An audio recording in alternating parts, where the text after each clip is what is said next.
السلام علیکم ورحمۃ اللہ وبرکاتہ، نحمده ونصلی علی رسولہ الکریم، اما بعد فاعوذ باللہ من الشیطان الرجیم، بسم اللہ الرحمن الرحیم، رب اشرح لی صدری ویسر لی امری واحلل عقدۃ من لسانی یفقہوا قولی۔ تیسرا پارہ، الفاظ کی وضاحت، آیت نمبر 253 سے 260 تک، آیت 253 to 260۔ تل کا، وہ، یہ دونوں طرح معنی کیا جاتا ہے۔ تل کا ذالکا کا مؤنث ہے، ذالک الکتاب شروع میں آپ نے پڑھا، ذالکا وہ مذکر کے لیے آتا ہے اور تل کا مؤنث کے لیے۔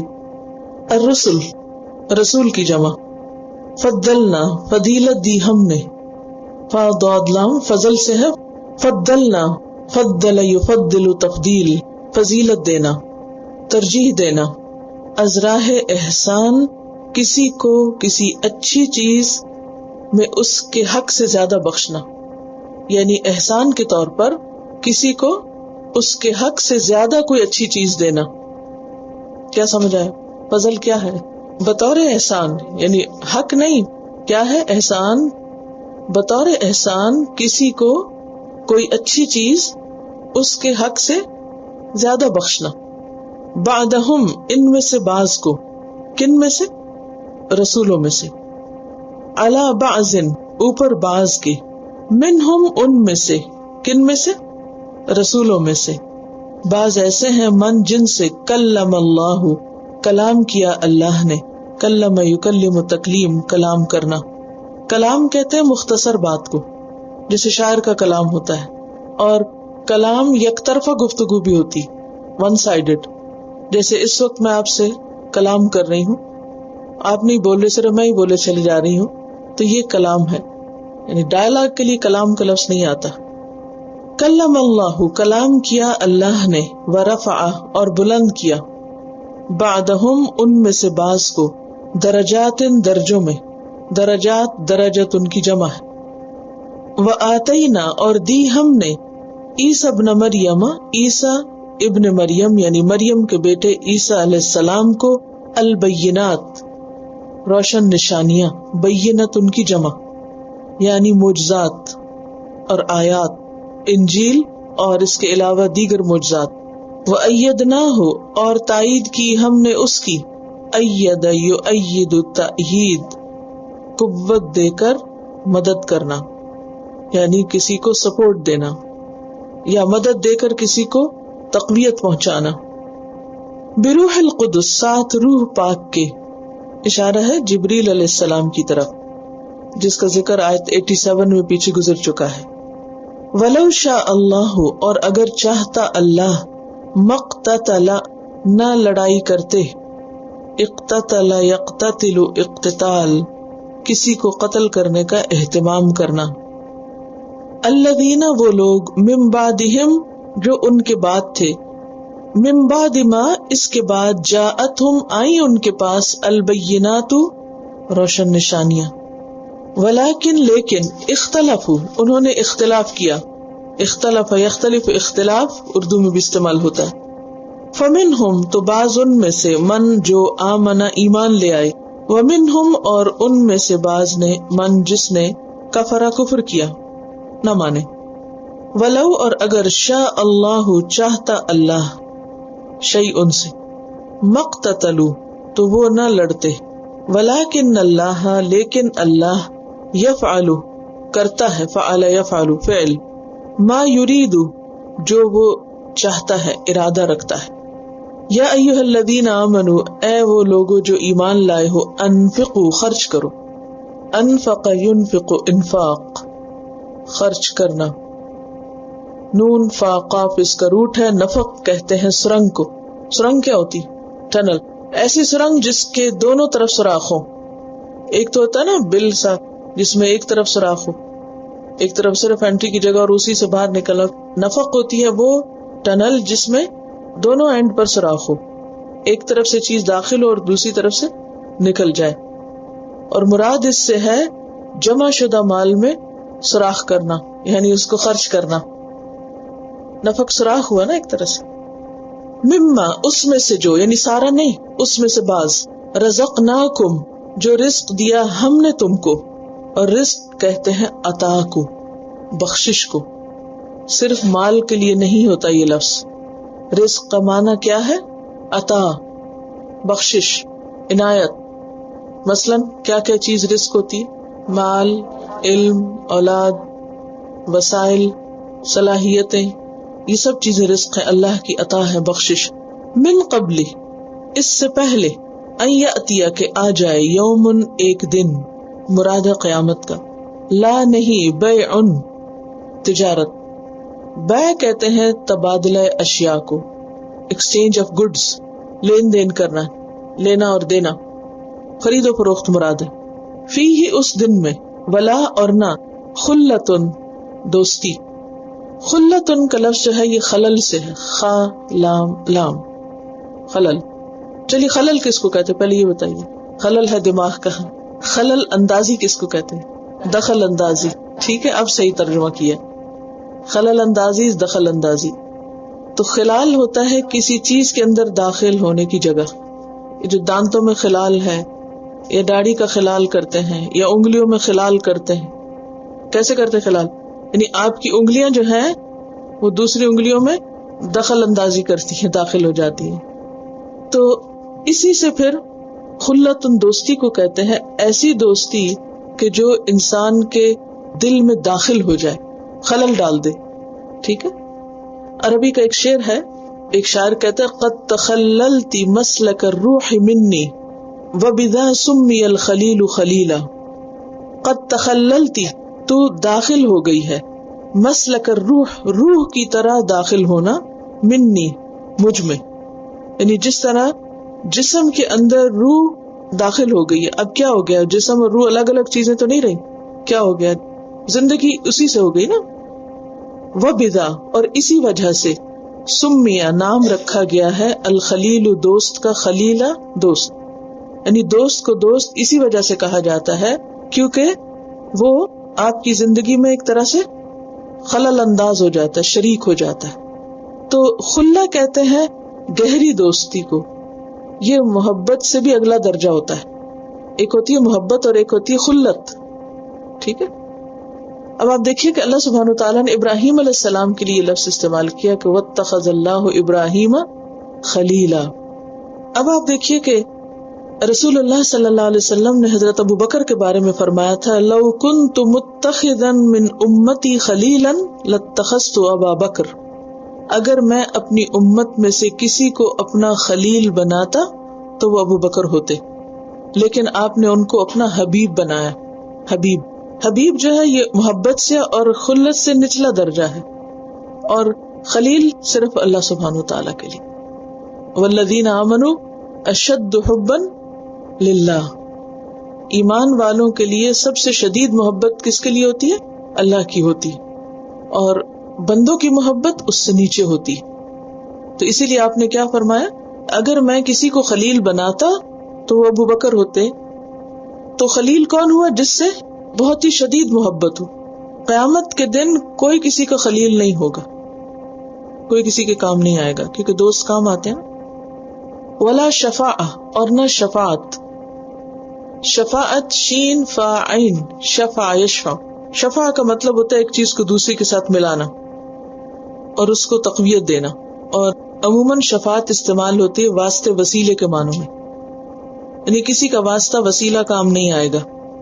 والکافرون، اور کافر کی جمع کافرون، ہم وہی الظالمون، ظالم ہے، ظالم کی جمع، ایک ہی وزن پہ دونوں، کافرون ظالمون.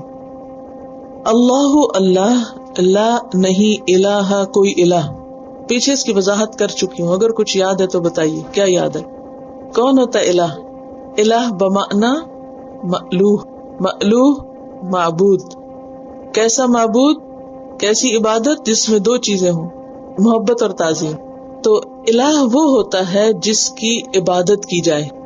ٹھیک ہے. لیکن کیسی عبادت، کیسی ورشپ؟ جس میں محبت بھی ہو، تعظیم اور ادب بھی ہو، احترام بھی ہو. نہیں کوئی الہ الا ہوا، مگر وہی اللہ ہی اصل الہ ہے. الحی، جو زندہ ہے، ہمیشہ سے زندہ ہے، ہمیشہ زندہ رہے گا.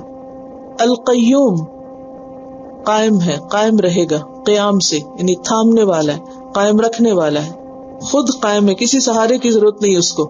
لا تأخذہ نہیں پکڑتی اس کو، اوور ٹیکس ہم.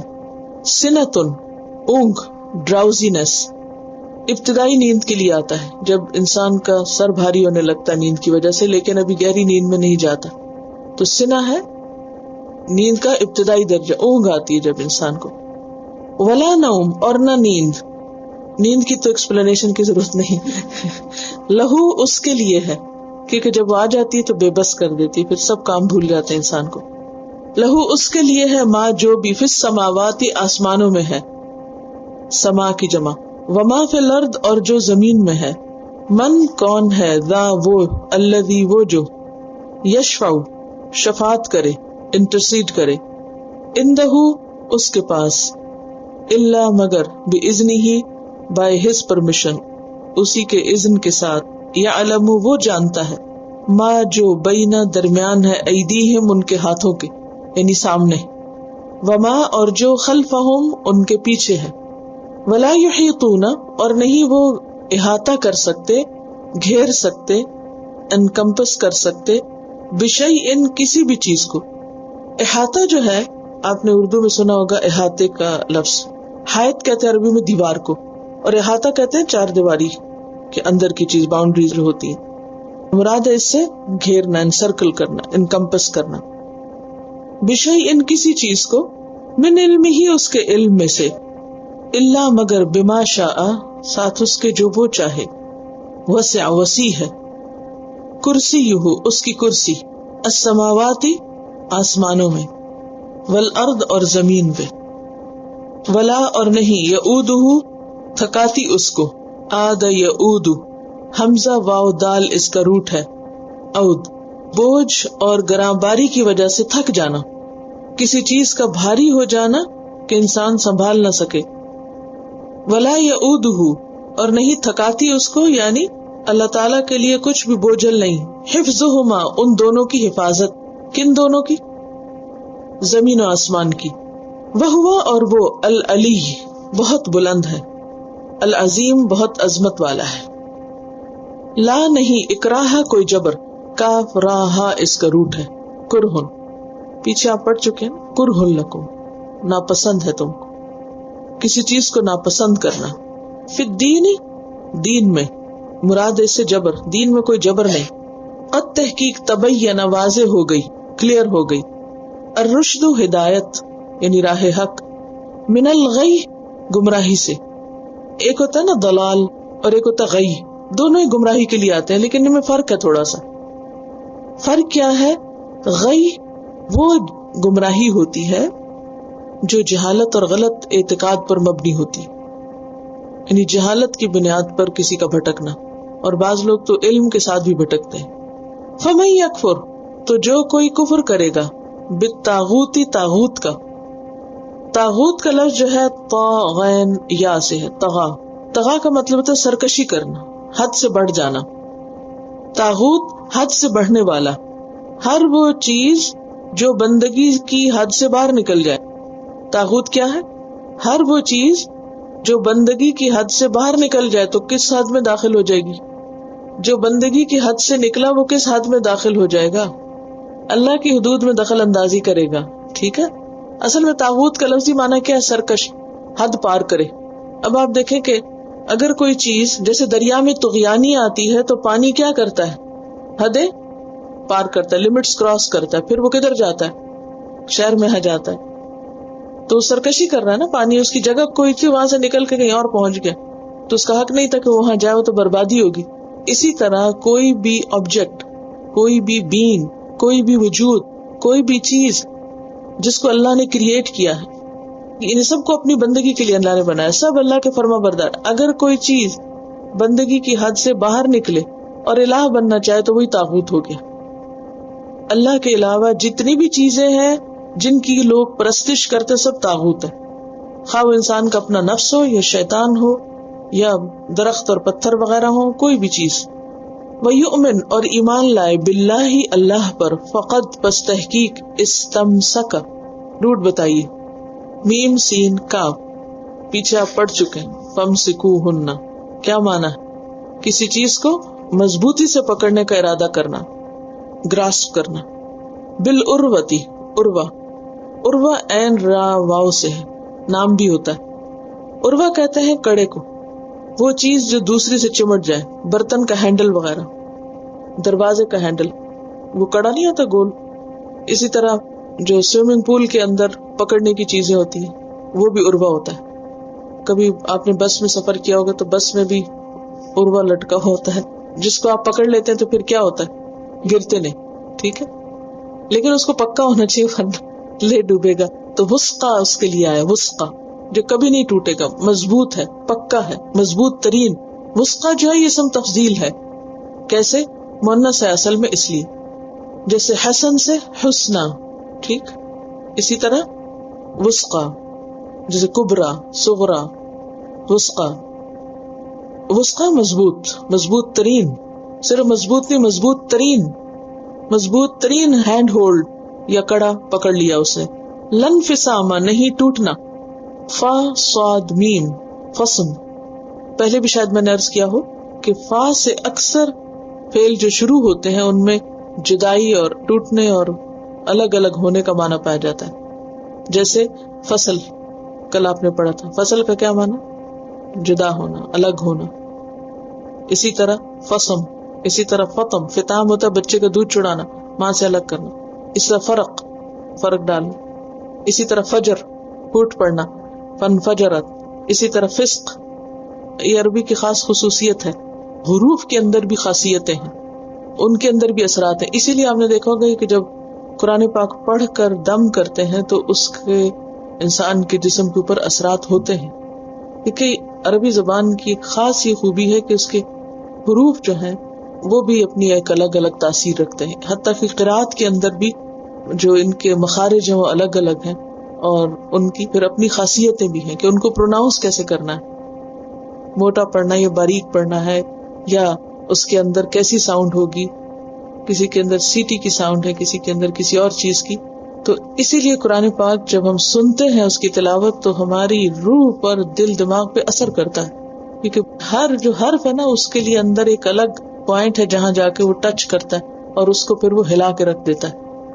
یعنی آپ کبھی سوچتے ہوں گے نا کہ اللہ تعالیٰ نے اسی زبان کو اپنے کلام کے لیے کیوں سلیکٹ کیا ہے.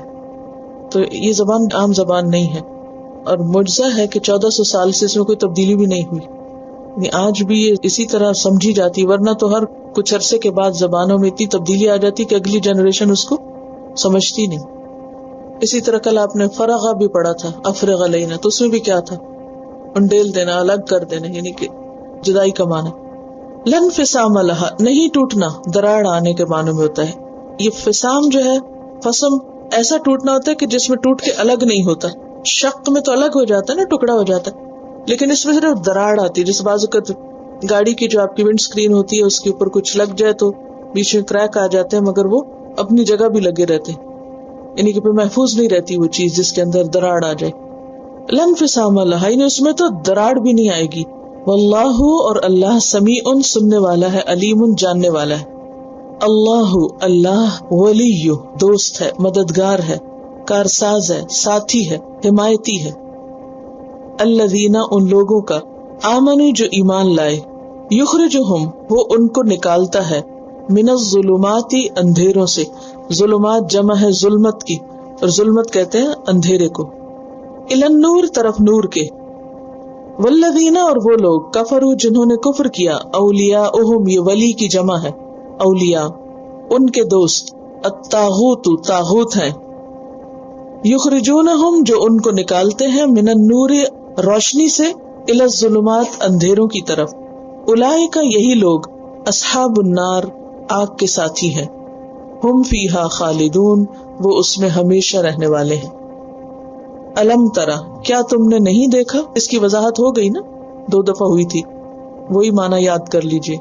حرف استفہام ہے اور تعجب کے لیے ہے، اور لم جو ہے حرف نفی ہے، اور ترا رآ سے ہے دیکھنا، اور دیکھنا صرف آنکھ سے دیکھنا نہیں بلکہ دل سے دیکھنا، غور و فکر کرنا.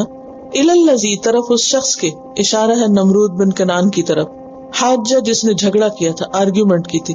حاجہ حجت بازی سے ہے مناظرہ کرنا، ایک دوسرے پہ غلبہ پانے کے لیے دلائل دینا. ابراہیم علیہ السلام سے فی رب ہی اس کے رب کے بارے میں، ان یہ کہ آتا اللہ الملک دی اس کو اللہ نے بادشاہت، کنگشپ. اس قالا جب کہا ابراہیم علیہ السلام نے ربی میرا رب، مائی لارڈ، الذی وہ ہے جو یحیی وہ زندہ کرتا ہے، وہ یمیت اور وہ موت دیتا ہے. قالا اس نے کہا انا میں، احیی میں زندہ کرتا ہوں، وہ امیت اور میں موت دیتا ہوں. قالا کہا ابراہیم علیہ السلام نے. اب آپ یہ ذرا اوپر غور کیجئے، یحیی و یمیت، احیی و امیت، روٹ ایک ہی ہے لیکن شیپ چینج ہوئی. یحیی وہ زندہ کرتا ہے، احیی میں زندہ کرتا ہوں، یمیت وہ موت دیتا ہے، امیت میں موت دیتا ہوں. تو اگر روٹ آتا ہو تو پھر آپ ان کا کنیکشن ڈھونڈ کے خود بھی میننگ نکال لیتے ہیں.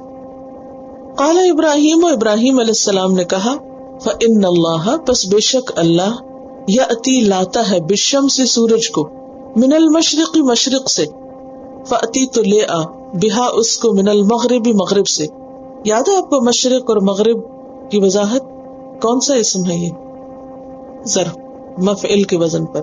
فبہت الذی پس حیران ہو گیا، ششدر رہ گیا، الذی وہ جو، بہتا مبہوت ہونے کے لیے آتا، اردو میں استعمال ہوتا مبہوت، باہاتا اوور ویلمڈ، الذی وہ جو کفر جس نے کفر کیا، واللہ اور اللہ لا یہدی نہیں ہدایت دیتا، القوم الظالمین ظالم قوم کو.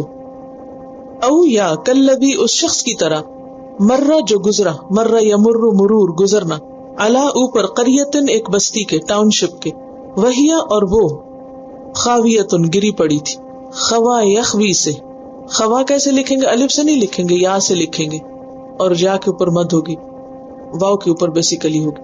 خوا یخوی، واو یہ یخوی، اسی سے خاویہ، کسی عمارت کا ویران ہو کے گر پڑنا. خوا کیا ہے؟ کسی عمارت کا ویران ہو کے گر پڑنا. دو چیزوں کے درمیان جو خالی جگہ اس میں سے گزرنے کے لیے وہ خوا آتا ہے، ایک ہوا ہوتی ہے، ایک خوا ہوتی ہے. اب چھت جب گرتی ہے تو کیا ہوتا ہے؟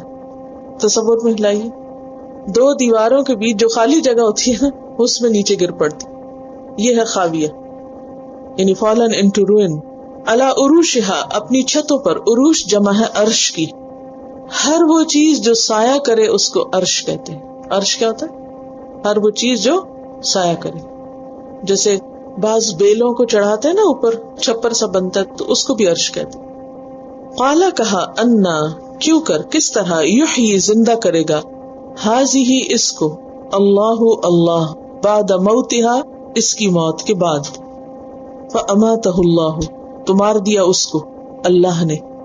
اماتا یمیت، وہ جو پیچھے یمیت اور امیت پڑا تھا نا، اسی سے ہے اماتا بھی، موت ہے اس کا روٹ. فاماتہ اللہ تو مار دیا اس کو اللہ نے، مئتا 100 عام سال. عام عین واو میم کے لیے آتا ہے. عام کہتے ہیں تیرنے کو، عام کا لفظی معنی کیا؟ تیرنا. تو سال کے لیے تیرنے کی بات کیوں آئی؟ کیونکہ سورج بھی کیا کر رہا ہے؟ اصل میں تیر رہا ہے. اور سورج کے تیرنے سے یعنی گھومنے سے موسم بدلتے ہیں، اور سال کے مختلف مہینوں میں مختلف جگہوں سے سورج نکلتا ہے، گھومتے گھومتے پھر وہ اسی مقام پہ پہنچ جاتا ہے تو اس سال پورا ہو جاتا ہے. حال یہول کا مطلب ہوتا ہے ارد گرد گھومنا، اس میں بھی گھومنے کا معنی آتا ہے، حائل ہونا، رکاوٹ ڈالنا. ماحول کس کو کہتے ہیں؟ جو ارد گرد ہو، سراؤنڈنگ میں. عام میں تیرنا ہے، اور حول میں وہ جو گول گھومنا ہے. گول سے مراد یہ کہ اپنے آربٹ پہ گھومنا جو. ثم پھر بعثہ اس نے اس کو زندہ کیا، ریوائیوڈ. قالا کہا کم لبستا کتنا تم ٹھہرے، لبس یلبس. قالا اس نے کہا لبست میں ٹھہرا، یومن ایک دن، او بعد یومن یا دن کا ایک حصہ. قالا فرمایا بل بلکہ لبستا تو ٹھہرا رہا، مئتا 100 عامن سال. فانظر پس دیکھو، الا طعامک طرف اپنے کھانے کے، فوڈ کے، و شرابک اور پینے کے، ڈرنک کے، فوڈ اینڈ ڈرنک دونوں کو دیکھو. لم یتسنہ نہیں وہ خراب ہوا سڑا، تسنہ یتسنہ کسی چیز کا باسی ہونا، خراب ہونا. وانظر اور دیکھو، الی حمارک طرف اپنے گدھے کے، ڈونکی کے، ولنجعلک اور تاکہ ہم بنائیں تجھ کو، آیتن ایک نشانی للناسی لوگوں کے لیے، وانظر اور دیکھو، الالعظام ہڈیوں کی طرف، عین ظا میم عظم. پیچھے میں نے عظیم کے معنوں میں بتایا تھا آپ کو، یعنی بڑی ہڈیوں کے لیے عظم آتا ہے، اور عظم سے پھر بڑا، کیونکہ جسم میں سب سے بڑا سائز جو ہے وہ کس کا ہے؟ ہڈیوں کا ہے. کیفا کس طرح، ننشزھا ہم ان کو ترتیب سے اکٹھا کرتے ہیں.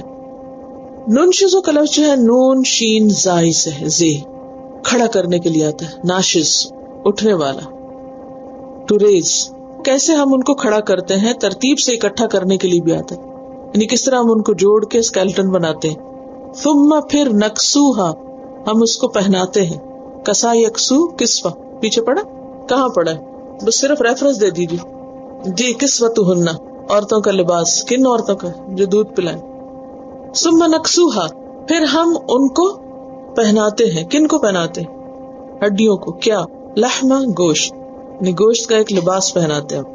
فلما پھر جب تبینہ واضح ہو گیا، لہو اس کے لیے، کس کے لیے؟ جو سوالی تھا. قال بولا، اعلم میں جان گیا، ان اللہ بے شک اللہ، علی کل شیء قدیر ہر چیز پر قدرت رکھنے والا ہے، کمپیٹنٹ ہے. وَإِذْ قَالَ اور جب کہا تھا ابراہیم علیہ السلام نے، ربی اے میرے رب، ارنی دکھا مجھ کو، کیفا کس طرح، تحیی تو زندہ کرے گا، الموتى مردوں کو. اب دیکھیں کہ ایک ہی روٹ ہے، یحیی احیی تحیی. تو اگر ایک دفعہ آپ نے معنی سمجھ لیا تو صرف پھر یہ یاد رکھنا ہوگا، احیی میں، تحیی تم، یحیی وہ. الموتى مردوں کو، کس طرح تو زندہ کرے گا مردوں کو، موتا میت کی جمع. قالا کہا، اولم تؤمن کیا بھلا نہیں تو ایمان رکھتا، کیا تجھے ایمان نہیں؟ قالا بلا کہا کیوں نہیں؟ ولکن لیکن، لیطمئن تاکہ مطمئن ہو جائے، تم انا طا میم حمزہ نون، قلبی میرا دل. جو روٹس ہوتے ہیں نا ہمیشہ ثلاثی نہیں ہوتے، تین نہیں ہوتے، کبھی کبھی چار بھی ہوتے. قالا کہا، فخذ پس لے لو، اربعتن چار، من الطیر پرندوں میں سے، فسرہن پھر ان کو مائل کر لو، مانوس کر لو، سارا یسور اسے، الیکا اپنی طرف، ثم پھر اجعل بنا دو، علی کل اوپر ہر، جبل پہاڑ کے، منہن ان میں سے، جزءا ایک ٹکڑا، ثم پھر اجعل رکھ دو، علی کل جبل ہر پہاڑ پر، منہن ان میں سے یعنی ان پرندوں میں سے، جزءا ایک ٹکڑا، ثم ادعوہن پھر ان کو بلاؤ، یاتینک وہ آئیں گے تیرے پاس، سعیا دوڑتے ہوئے. وعلم اور جان لو، ان اللہ بے شک اللہ، عزیز زبردست ہے، حکیم حکمت رکھنے والا ہے. اب ہم تفسیر دیکھتے ہیں. تلک الرسل یہ رسول کون سے؟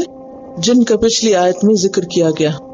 وانک لمن المرسلین کہ بے شک آپ البتہ رسولوں میں سے ہیں. تو یہ رسول فضلنا بعضهم علی بعض ہم نے ان میں سے بعض کو بعض پر فضیلت بخشی، یعنی بعض کے درجات بعض کے مقابلے میں بلند کیے ہیں، بعض کو بعض کے مقابلے میں امتیازی شان عطا کی ہے. مثلا تقرب کے لحاظ سے، فالوورز کی کثرت کے اعتبار سے، وحی کے اعتبار سے. اسی طرح بعض پیغمبروں کو اولو العزم کہا گیا، جو تمام پیغمبروں میں افضل ہیں، جن میں حضرت نوح علیہ السلام، ابراہیم علیہ السلام، موسیٰ علیہ السلام، عیسیٰ علیہ السلام اور محمد صلی اللہ علیہ وسلم ہیں. تو ہم نے ان میں سے بعض کو بعض پر درجے عطا کیے ہیں، مرتبے عطا کیے ہیں، جیسے کہ سورۃ بنی اسرائیل میں بھی آتا ہے وَلَقَدْ فَضَّلْنَا بَعْضَ النَّبِيِّينَ عَلَى بَعْضٍ اور البتہ تحقیق ہم نے بعض نبیوں کو بعض پر فضیلت دی ہے. وَآتَيْنَا دَاوُودَ زَبُورًا اور ہم نے داؤد کو زبور عطا کی ہے. بنی اسرائیل آیت 55. ایسا کیوں کیا ہے؟ یہ اللہ تعالیٰ کا اپنا فیصلہ ہے اور وہ حکمت پر مبنی ہے. اور یہ فضیلت صرف پیغمبروں کے اندر ہی نہیں بلکہ باقی مخلوق کے اندر بھی ہے. مثلا اہل ایمان کے اندر بھی مختلف درجات ہیں، صحابہ کرام کے اندر بھی درجات ہیں. ابوبکر صدیق رضی اللہ تعالیٰ عنہ کا درجہ باقی صحابہ کرام کے مقابلے میں زیادہ ہے. اسی طرح ان کے بعد حضرت عمر ہیں، پھر عثمان ہیں، پھر حضرت علی ہیں. اسی طرح بعض امتوں کو دوسری امتوں پر فضیلت عطا کی گئی. امت محمد صلی اللہ علیہ وسلم کے بارے میں آتا ہے کنتم خیر امت اخرجت للناس، تم بہترین امت ہو. وکذالک جعلناکم امتا وسطا. تو یہ اللہ تعالیٰ کا اپنا فیصلہ ہے. نہ صرف یہ کہ دین کے معاملات میں بلکہ دنیاوی اعتبار سے بھی اللہ تعالیٰ نے لوگوں کے درمیان، جگہوں کے درمیان، مختلف پرندوں کے درمیان، پھلوں کے درمیان درجے رکھے. سب کو بالکل ایک جیسا نہیں بنایا، فرق رکھا ہے. اسی طرح آخرت میں بھی لوگوں کے درجوں میں فرق ہوگا. جنت میں جانے والے سب لوگ ایک درجے پر نہیں ہوں گے، بلکہ ایک درجے سے دوسرے درجے کے درمیان اتنا فرق ہوگا جتنا زمین سے ستاروں کا فرق ہے. یعنی اتنے اونچے ہوں گے. اور جنت میں 100 درجے ہیں اور ہر 2 درجوں کے بیچ میں اتنا اتنا فاصلہ ہوگا. تو یہ کس اعتبار سے ہوگا؟ اخلاص کی بنیاد پر، اعمال کی بنیاد پر. اسی طرح نبی صلی اللہ علیہ وسلم جب معراج کے موقع پر تشریف لے گئے تو اس میں ہم دیکھتے ہیں کہ ابراہیم علیہ السلام کو 7ویں آسمان پر انہوں نے پایا، موسیٰ علیہ السلام 6 پر تھے، ہارون علیہ السلام 5ویں پر، ادریس علیہ السلام 4 پر، اور دیگر پیغمبر بھی اسی طرح مختلف درجوں میں تھے. تو فرمایا تلک الرسل، یعنی انک لمن المرسلین، آپ یقیناً رسولوں میں سے ہیں، لیکن رسولوں میں مختلف درجات ہم نے رکھے ہیں، بعض کو بعض پر فضیلت دی ہے. منہم من کلم اللہ، ان میں سے بعض سے اللہ نے کلام کیا ہے، جیسے موسیٰ علیہ السلام اور حضور صلی اللہ علیہ وسلم سے معراج کے موقع پر کہاں پر کلام کیا تھا موسیٰ علیہ السلام سے؟ کوہ طور پر. وَلَمَّا جَاءَ مُوسَىٰ لِمِيقَاتِنَا وَكَلَّمَهُ رَبُّهُ، سورۃ اعراف 143 پہ آتا ہے. وَرَفَعَ بَعْضَهُمْ دَرَجَاتٍ، اور بلند کیا ان میں سے بعض کو درجات میں، جیسے محمد صلی اللہ علیہ وسلم کو باقی انبیاء کے مقابلے میں زیادہ درجہ اور فضیلت عطا کی گئی. جنت میں ایک مقام ہے جو صرف ایک ہی شخص کو ملے گا، اور آپ صلی اللہ علیہ وسلم نے فرمایا کہ مجھے امید ہے کہ وہ میں ہی ہوں. قیامت کے دن آپ ہی شفاعت کرائیں گے، شفاعت کبریٰ جو ہوگی، جب لوگوں کا حساب نہیں ہوگا اور لوگ بے حد پریشان ہوں گے. حضرت آدم علیہ السلام کے پاس جائیں گے، وہ ان کو نوح علیہ السلام کے پاس بھیجیں گے، وہ ان لوگوں کو ابراہیم علیہ السلام کے پاس بھیجیں گے، ان کو موسیٰ علیہ السلام کے پاس بھیجیں گے، اور پھر اس طرح آخر میں نبی صلی اللہ علیہ وسلم کے پاس آئیں گے، اور پھر آپ اللہ سبحانہ وتعالیٰ کی حمد و ثنا کریں گے اور دعا کریں گے کہ اللہ حساب قائم کر دیجئے. تو پھر حساب کتاب شروع ہوگا. تو یہ بھی آپ کی فضیلت ہے. اسی طرح یہ ہے کہ آپ آخری پیغمبر ہیں، اور یہ کہ ہر نبی اپنی اپنی قوم کی طرف بھیجا گیا ہے، لیکن آپ وما ارسلناک الا کافۃ للناس بشیرا ونذیرا، کہ ہم نے آپ کو تمام لوگوں کے لیے بشیر و نذیر بنا کر بھیجا ہے. تو ورفع بعضهم درجات وآتینا عیسی ابن مریم البینات، اور اسی طرح عیسی ابن مریم کو کچھ خصوصیات عطا کی گئی، اور وہ کیا ہے؟ البینات، جن میں انجیل بھی ہے کیونکہ وہ بہت سی باتوں کو واضح کرنے والی تھی، ہدایت کی کتاب تھی. اور اسی طرح آپ کے معجزات جیسے مردوں کو زندہ کرنا، کوڑی اور برس والے کو اچھا کر دینا. وَأَيَّدْنَاهُ بِرُوحِ الْقُدُسِ، اور ہم نے عیسیٰ علیہ السلام کی مدد روح القدس کے ساتھ کی. اس کی تفصیل آپ آیت 87 میں پڑھ چکے ہیں. کیسے تائید کی گئی تھی عیسیٰ علیہ السلام کی؟ کچھ یاد نہیں. پنگھوڑے میں بولے تھے، اور ان کی ولادت کے وقت حضرت مریم کے پاس آئے تھے اور پھر پانی کا چشمہ جاری کیا، اور اسی طرح دیگر چیزیں بھی. اور روح القدس سے مراد پاک علم بھی ہے، العلم المقدس بھی ہے. وَلَوْ شَاءَ اللَّهُ، اور اگر اللہ چاہتا، مَقْتَتَلَ الَّذِينَ مِن بَعْدِهِمْ، نہ لڑتے آپس میں وہ لوگ جو ان کے بعد تھے. کن کے بعد؟ ان پیغمبروں کے بعد، صرف عیسیٰ علیہ السلام کے نہیں، ان سارے پیغمبروں کے بعد. یعنی ان پیغمبروں کی امتیں آپس میں بھی اور ایک دوسرے کے ساتھ بھی نہ لڑتی اگر اللہ چاہتا. من بعد ما جاءتهم البینات، اس کے بعد کہ ان کے پاس کھلی کھلی نشانیاں آ گئی تھی. ولکن اختلفوا، لیکن انہوں نے اختلاف کیا. تو اختلاف کی بنیاد پر کیا ہوا؟ جھگڑے ہوئے، قتل و غارت ہوئی. تو اس سے کیا پتہ چلتا ہے کہ دین کی بنیاد پر مذہبی اختلاف بسا اوقات صرف اختلاف نہیں رہتا بلکہ قتل و غارت کا ذریعہ بھی بن جاتا. اور یہ کوئی نئی بات نہیں، مذہب کے نام پہ جھگڑے ہمیشہ سے چلے آ رہے ہیں. فمنہم من آمن، تو ان میں سے کوئی تو ایمان لے آیا، یعنی جس نے حق پا لیا اور وہ مان گیا، ومنہم من کفر، اور ان میں سے بعض ایسے ہیں جنہوں نے نہ مانا، انکار کر دیا، ولو شاء اللہ، اور اگر اللہ چاہتا، مقتتلوا، تو وہ نہ لڑتے، یعنی اللہ ان کو زبردستی جبرن لڑائی سے روک سکتا تھا، لیکن اللہ نے ایسا نہیں کیا۔ کیوں؟ کیونکہ یہ اللہ کا طریقہ نہیں، اور اس میں ایک بہت بڑی حکمت ہے۔ یعنی اگر اللہ چاہتا تو نہ لوگ اختلاف کرتے اور نہ لڑتے، اور سب ایک ہی دین پہ ہوتے، تمام لوگ ایک ہی امت ہو جاتے، ایک ہی طرح سوچتے، لیکن اللہ تعالیٰ نے جب پیغمبروں میں فرق رکھا تو لوگوں میں بھی فرق رکھا، اور پھر اس فرق کی بنا پر لوگوں نے آپس میں اختلاف کیے، جھگڑے کیے، اور وہ جھگڑے کہاں تک جا پہنچے؟ قتل و غارت تک۔ یہ سب اس لیے کہ اللہ بندوں کو اس دنیا میں آزمانے کے لیے بھیجتا ہے۔ ٹھیک ہے، دنیا میں لوگ کیوں آئے ہیں؟ آزمائش کے لیے۔ اگر اختلاف نہ ہو، ورائٹی نہ ہو، مختلف چیزیں ہمارے سامنے نہ ہو، تو پھر کیسے پتا چلے کہ کس نے حق کو پا لیا اور پہچانا؟ وَلَكِنَّ اللَّهَ يَفْعَلُ مَا يُرِيدُ، لیکن اللہ کرتا ہے جو وہ چاہتا ہے۔ اللہ کسی کے مشورے پر نہیں چلتا، بلکہ جو وہ چاہتا ہے، جس چیز کو وہ صحیح سمجھتا ہے، وہ ویسا کر لیتا ہے۔ تو یہ اللہ ہی کا فیصلہ تھا، اور ضرور اس میں کوئی مصلحت ہے، اور یہ کہ دنیا کا نظام اسی طرح چلتا چلا رہا ہے۔ تو خلاصہ آیت کا یہ ہے، نمبر 1 کہ رسولوں کے درجات ہیں، نمبر 2 فضل کا مالک اللہ ہے، ان الفضل بید اللہ، کیونکہ فضلنا، ہم نے فضیلت دی، کوئی خود سے فضل حاصل نہیں کر سکتا۔ نمبر 3 عیسیٰ علیہ السلام نبی ہیں، الہ نہیں، کیونکہ وآتینا عیسی ابن مریم البینات۔ پھر یہ کہ عیسیٰ علیہ السلام کو اللہ کی طرف سے تائید حاصل ہوئی، وأیدناہ بروح القدس۔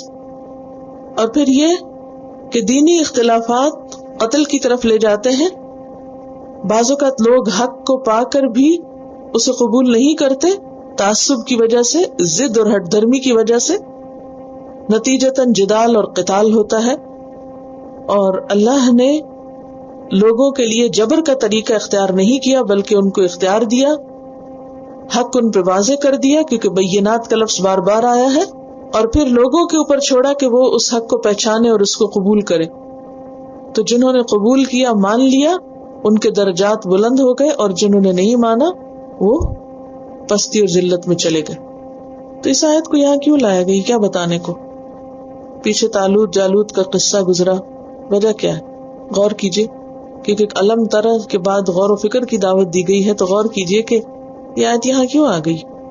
بات یہ ہے کہ سورت مدنی ہے، مسلمان مکہ سے مدینہ آئے، وہاں پر اب مزید اور طرح کے لوگ تھے۔ مکہ میں تو صرف قریش سے مقابلہ تھا، لیکن مدینہ آنے کے بعد ایک طرف خود مدینہ کے لوکل لوگ تھے، پھر دوسری طرف یہود و نصارہ تھے۔ تو مسلمان یہ سمجھتے تھے کہ جو امتیں پہلے سے مسلمان ہیں وہ تو ضرور ہمارا ساتھ دیں گی، لیکن حالات اس کے برعکس تھے، اور وہاں آ کر مذہبی گروہوں کے ساتھ بھی واسطہ پڑا، پھر منافقین سے بھی واسطہ پڑا۔ تو لوگوں کی رنگ رنگ کی سوچ اور ایک ملٹی کلچر تھا، تو لوگوں کے اندر مختلف طرح کی سوچیں اور خیالات ہمیشہ سے رہے ہیں، اور انسان کو اس بات کو ایکسپٹ کرنا چاہیے کہ اختلاف ہوگا، لیکن ہمارا فوکس کس پہ رہنا چاہیے؟ حق کی تلاش اور اس کو ایکسپٹ کرنے پر۔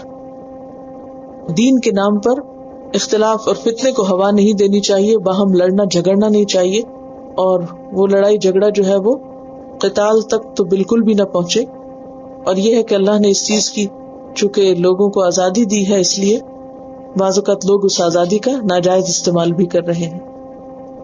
تو بیسیکلی جس کانٹیکس میں آیات اتری ہیں وہ مدینہ کے مسلمان ہیں، جن کو ایک وسیع نقطہ نظر سمجھایا جا رہا ہے کہ رسول تو بہت سے آئے ہیں، لیکن ہمیشہ رسولوں کے جو فالوورز رہے ہیں وہ مختلف طرح کے رہے ہیں، کیونکہ بسا اوقات یہود کیا کہتے تھے کہ موسیٰ علیہ السلام سب سے بہتر نبی، اور مسلمان ان کے مقابلے میں اپنے نبی کو بہتر ثابت کرنے کی دلیلیں دیتے۔ دوسری طرف مسلمانوں کو اس سے منع بھی کیا گیا کہ تم فرق نہ کرو، تمہارا کام کیا ہے؟ یؤمنون بما انزل الیک وما انزل من قبلک، تمام انبیاء کو مانو. آپ صلی اللہ علیہ وسلم نے خود بھی فرمایا لا تخیرونی علی موسیٰ، مجھے موسیٰ علیہ السلام پر فوقیت مت دو. یعنی یہ اللہ کا کام ہے، جس کو چاہے جس پر درجہ عطا کرے، لیکن فالوورز کو ایسی چیزوں میں نہیں پڑنا چاہیے.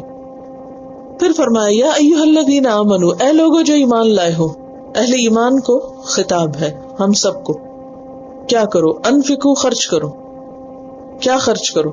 مما رزقناکم، اس میں سے جو ہم نے عطا کیا تم کو. جو بھی دیا ہے اسے آگے دو. یعنی جو کچھ تمہارے پاس ہے وہ تمہارا نہیں ہے، وہ تمہیں ملا ہوا ہے کسی کی طرف سے. تو جس نے دیا ہے اسی کی خاطر پھر اس کے بندوں پہ خرچ کرو. پھر ساتھ ہی وارن کر دیا گیا کہ دیکھو ٹائم تھوڑا ہے خرچ کرنے کا. من قبل ان یاتی یوم، اس سے پہلے خرچ کر لو کہ وہ دن آ جائے. کون سا دن؟ قیامت کا دن. کیسا ہے وہ دن؟ لا بیع فیہ، جس میں کوئی خرید و فروخت نہ ہو سکے گی. یعنی وہاں پر تم کوئی قیمتی چیز خرید کر بطور رشوت نہیں دے سکو گے چھوٹنے کے لیے. ولا خلۃ، نہ کسی کی دوستی کام آئے گی کہ کوئی اور تم پر اپنا مال خرچ کرے. ولا شفاعۃ، اور نہ کسی کی سفارش کام آئے گی. دنیا میں مصیبت کے وقت مختلف طریقوں سے انسان کو فائدہ پہنچتا ہے. اگر آپ کے پاس کوئی چیز ہے اور وہ ٹوٹ گئی تو آپ کیا کرتے ہیں؟ جا کے اور لے آتے ہیں. قیامت کے دن تو ایسا نہیں کر سکیں گے. اگر آپ مشکل میں اور آپ کے کوئی رشتہ دار پاس نہیں ہے تو دوست کام آ جاتے ہیں. قیامت کے دن رشتہ دار بھی کام نہیں آئیں گے. یوم لا ینفع مال ولا بنون، جس دن نہ مال کام آئے گا نہ بیٹے کام آئیں گے. الا من اتی اللہ بقلب سلیم، مگر وہ جو سلامت دل لے کر آیا، یعنی جس کے دل میں اخلاص تھا، توحید تھی. تو کوئی انسان کام نہیں آئے گا، بلکہ دوست تو الٹا اس دن دشمن بن جائیں گے.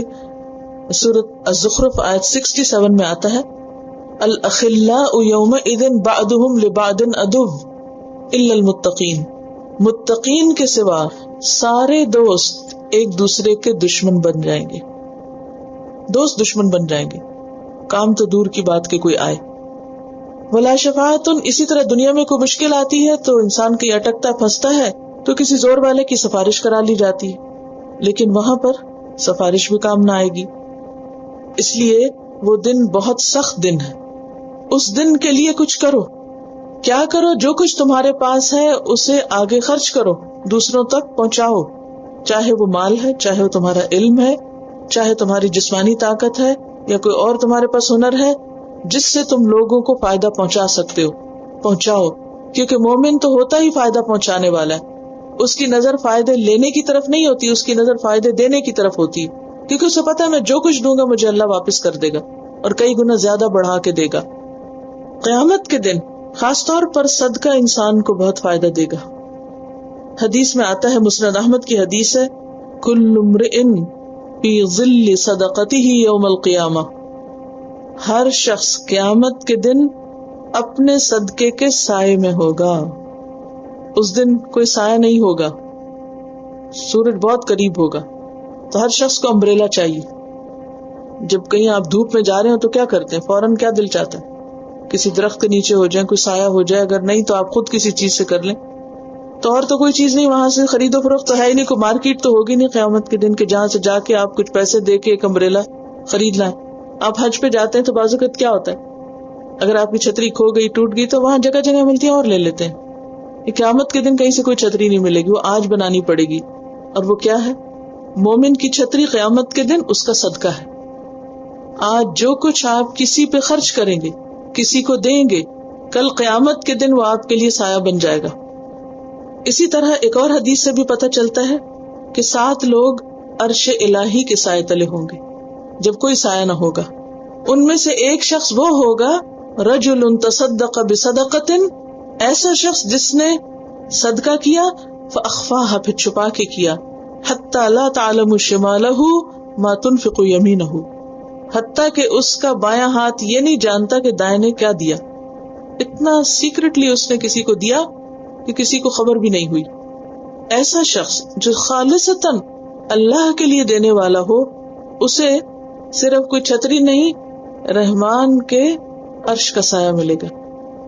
تو صدقہ جو ہے دنیا میں بھی ڈھال بنتا ہے، آپ کو پتا نا صدقہ بلاؤں کو ٹالتا ہے, اللہ کے غضب کو ٹھنڈا کرتا ہے جو ہم گناہوں کے جیسے بھڑکاتے ہیں. لیکن انسان بڑا بخیل ہے, بڑا حریص ہے. وہ کیا چاہتا ہے کہ ساری خیر بس اپنے لیے ہی سمیٹتا رہے اور اپنے لیے جمع کرتا رہتا حتیٰ کہ پھر موت آتی ہے, وہ دن آ جاتا ہے کہ اسے سب کچھ چھوڑ کے جانا پڑتا ہے, سب دوسروں کے پاس چلا جاتا ہے. وہ جسے وہ اپنے لیے رکھ رہا تھا وہ اصل میں تھا نہیں اس کا اپنا. حدیث میں آتا ہے انسان کہتا ہے میرا مال میرا مال, تو آپ نے فرمایا حالانکہ اس کا مال وہ جس نے کھا کے ختم کر دیا, پہن کے پرانا کر دیا یا پھر آگے ذخیرہ کر دیا, اور باقی سب تو اس کے وارثوں کا ہے, اس کا تھوڑی ہے, باقی تو اور لے جائیں گے. تو اس لیے کیا کرو, انفقو, دے دو, خرچ کرو, نکالو اس کو. اور صرف یہ کہ مال نہیں, اگر مال نہیں ہے تو اور بھی چیزیں اللہ نے آپ کو دی, مثلاً علم ہے, کوئی اچھی بات آپ کو پتہ چلتی تو اپنے تک نہ رکھو, کسی اور کو پہنچاؤ. جو کچھ تمہارے پاس ہے اسے دوسروں کے ساتھ شیئر کرو, دو, بانٹو, نکالو تاکہ خیر پھیلے, دنیا میں بھی اندھیرے دور ہوں اور قیامت کے دن بھی مشکلیں آسان ہوں.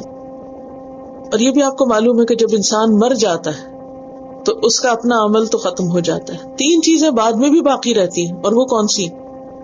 صدقۃ جاریہ, صدقہ جاریہ, جو نیکی کے کاموں میں انسان اپنی زندگی میں خرچ کرتا ہے اور وہ پروجیکٹس چلتے رہتے ہیں بعد میں بھی.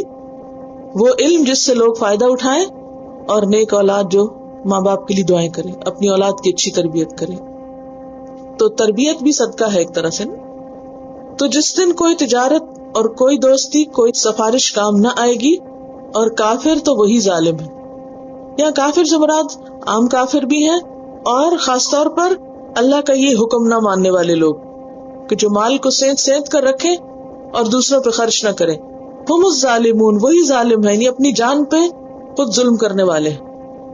ان کو موقع دیا گیا تھا نیکی کمانے کا دوسروں پہ خرچ کر کے, انہوں نے ایسا نہیں کیا تو دراصل کیا کیا, خود اپنے اوپر ظلم کر بیٹھے. اور اسی طرح شرک بھی بہت بڑا ظلم ہے, اس سے بھی منع کیا گیا ہے. تو انفاق جو ہے یہ ایمان کا تقاضا ہے, اور بخل جو ہے وہ ایمان میں نقص پیدا کر دیتا ہے. انسان کو اپنے ایمان کی تصدیق کے لیے کچھ کرنے کی ضرورت ہے, اور وہ کیا؟ اپنی سنجیدگی ظاہر کرنے کے لیے انسان کیا کرے, اللہ کی خاطر خرچ کرے. کیسی جگہوں پر؟ جہاں اس کا کوئی مفاد نہ ہو. ورنہ مفاد کے لیے اور کچھ فائدہ اٹھانے کے لیے تو سبھی خرچ کرتے ہیں. جہاں سے آپ کو کچھ ملتا ہو وہاں تو آسان ہوتا ہے خرچ کرنا. بس آپ بازار میں جا کے خوب خرچ کر لیتے ہیں. کیوں؟ کیونکہ آپ کو بدلے میں کچھ مل رہا ہے. تو وہاں خرچ کرنا مشکل ہوتا ہے جہاں سے آپ کو فوری کچھ نہ ملے. تو یہاں اس خرچ کی بات ہو رہی ہے. وآخر دعوانا ان الحمد للہ رب العالمین. سبحانک اللہم وبحمدک نشہد ان لا الہ الا انت نستغفرک ونتوب الیک. السلام علیکم ورحمۃ اللہ وبرکاتہ.